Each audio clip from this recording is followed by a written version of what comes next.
Coming to you live from the garage, I'm ATBDante, and this is Scene Analysis. For the last 8 Saturday nights, I've been at the exact same bar on Skid Row. And I know that sounds a little bit crazy, but I can explain. For the last few months, our protagonist, Timmy Skelly, has had a residency at a bar in downtown LA called the Escondite. Walking into this Chicago-style bar feels like you're walking through a portal to a different time. A time where good Midwestern folk had to hunt for their own food and line the walls of their home with their enemies, and there was legally malort in the Chicago water supply. In this episode of Scene Analysis, we take you back to that time, a time that I'm sure all of us Midwestern folk would love to go back to. Now let's send it down to Sydney on the scene. Rolling camera, rolling audio. Sound speed. Sound. Hey guys, we're at the Timmy Skelly show in Escon. Actually, I don't even know how to pronounce it, but we're right above Skid Row.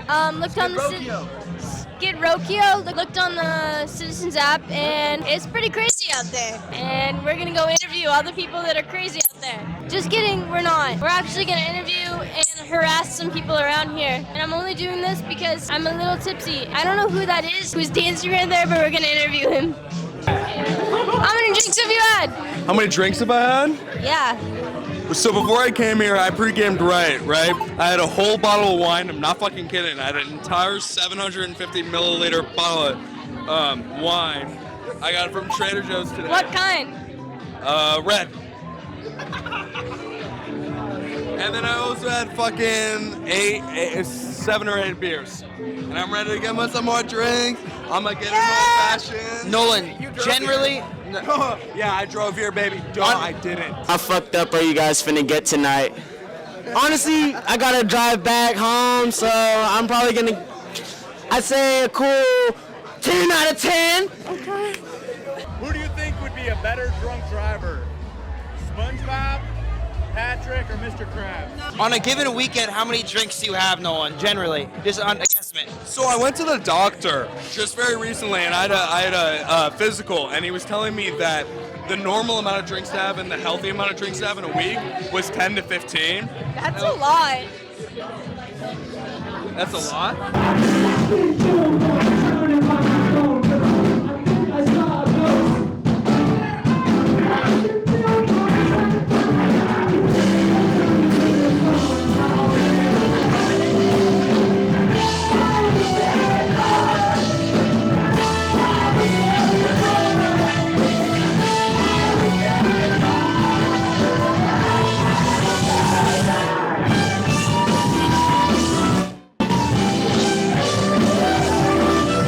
Years ago, our protagonist Timmy Skelly moved to LA to pursue indie rock with his new band.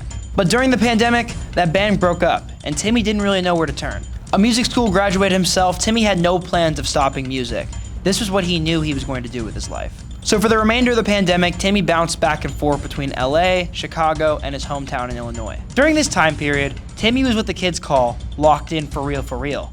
He found any location that he could to write songs, teach himself how to produce, and figure out the next steps in his musical career.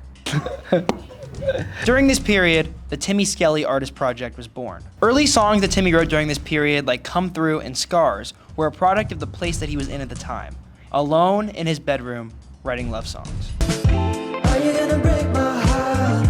Are you gonna tear my world apart? Are you gonna run away when I show you my scars? After the pandemic, Timmy knew that these songs were best served to a live audience, but after the breakup of his last band, he didn't have any players. The band now consists of Victor on keys, John on drums, Enrique on bass, Noah on guitar, Joel on trumpet, and Emery on saxophone. For Timmy, finding this band was a pretty natural but also a really random process. Kind of like that one episode of Phineas and Ferb where they get the band back together. Timmy first met Victor at a party, where he walked into a room and saw him playing gospel music on the piano. And like a scene out of a movie, he asked him to join the band. Timmy then met Joel through mutual friends and found out that he actually already knew Victor. Next, Joel brought in Emery to play saxophone, and Timmy was living with John at the time, who was in his previous band. So when John came back from Europe, Timmy asked him to join the band as the drummer. John then brought in Noah, who he knew from USC, and at this point, the only missing piece was a bass player. But luckily, Joel lived down the street from a kid named Enrique, who he knew was a pretty good bass player. So they invited him to jam, and the Polyphonics were born. At first, the band all kind of just took it as another gig. They were playing in gospel bands and jazz bands already, and they kind of just saw it as an opportunity to play with some friends. Eventually, though, they realized just how well they gelled. Around this time, Timmy reached out to a bar in Hollywood called Good Time Davy Wayne's. Crazy name. They played a show there, but eventually that turned into a residency. It was at this bar where Timmy met McLean, who heard him play and convinced him to come to Fillmore, California and record a live album.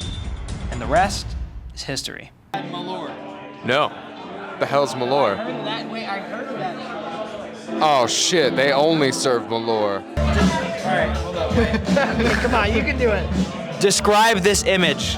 Okay. Okay, we're describing this image. That looks... That's beautiful. It is blossoming. So what we got, right? This is the AI prompt I would type in order to get this image to come up, all right?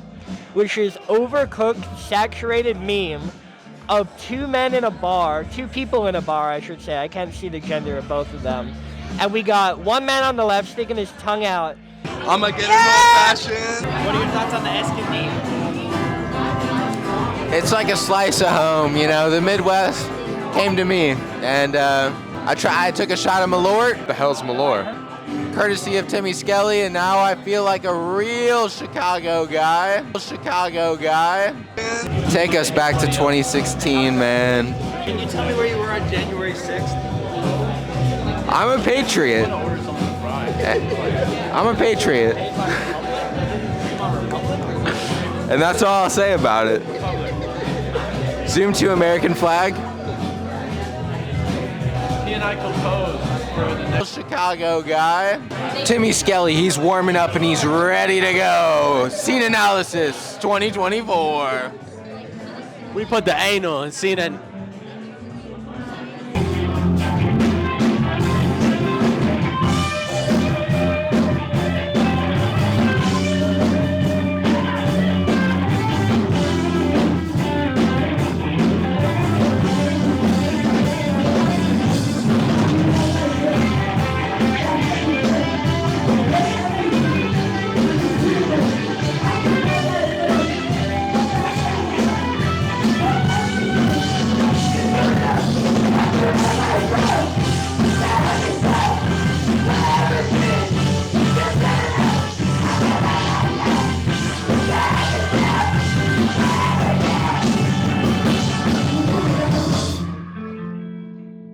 So what's it like being an international pop star?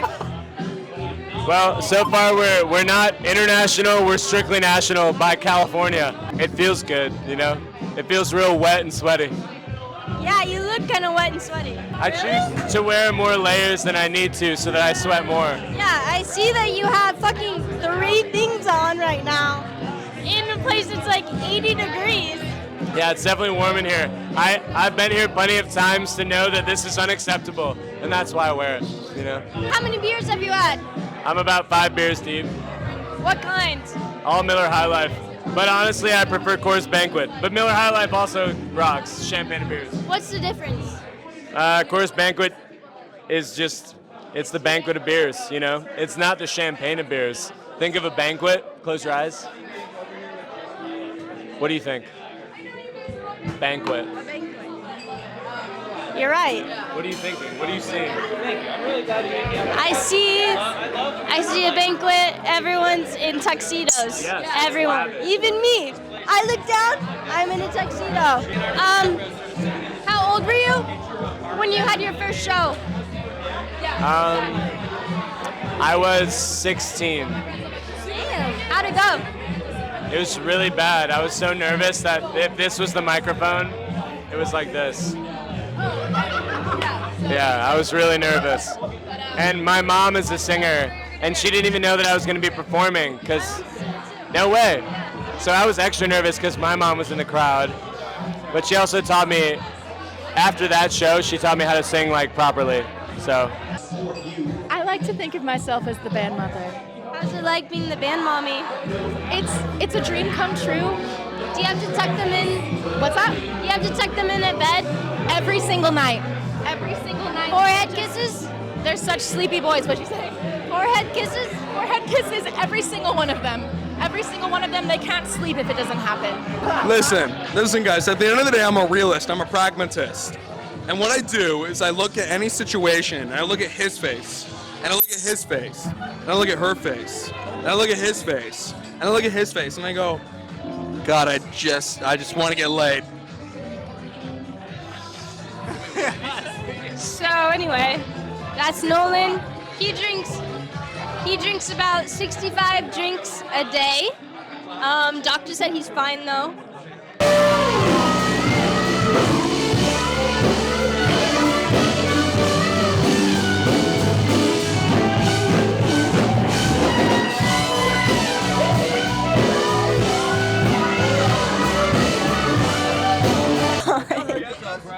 Wait, say something first. Okay, here, fuck, gymnast.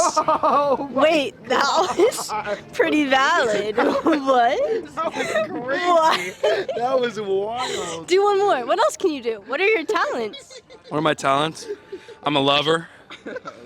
Okay, that wasn't. When it comes Timmy and the Polyphonics found their home at the Escondite by accident. They had a show at Davy Wayne's for Halloween night. It was supposed to be the beginning of the documentary, but eventually that fell through.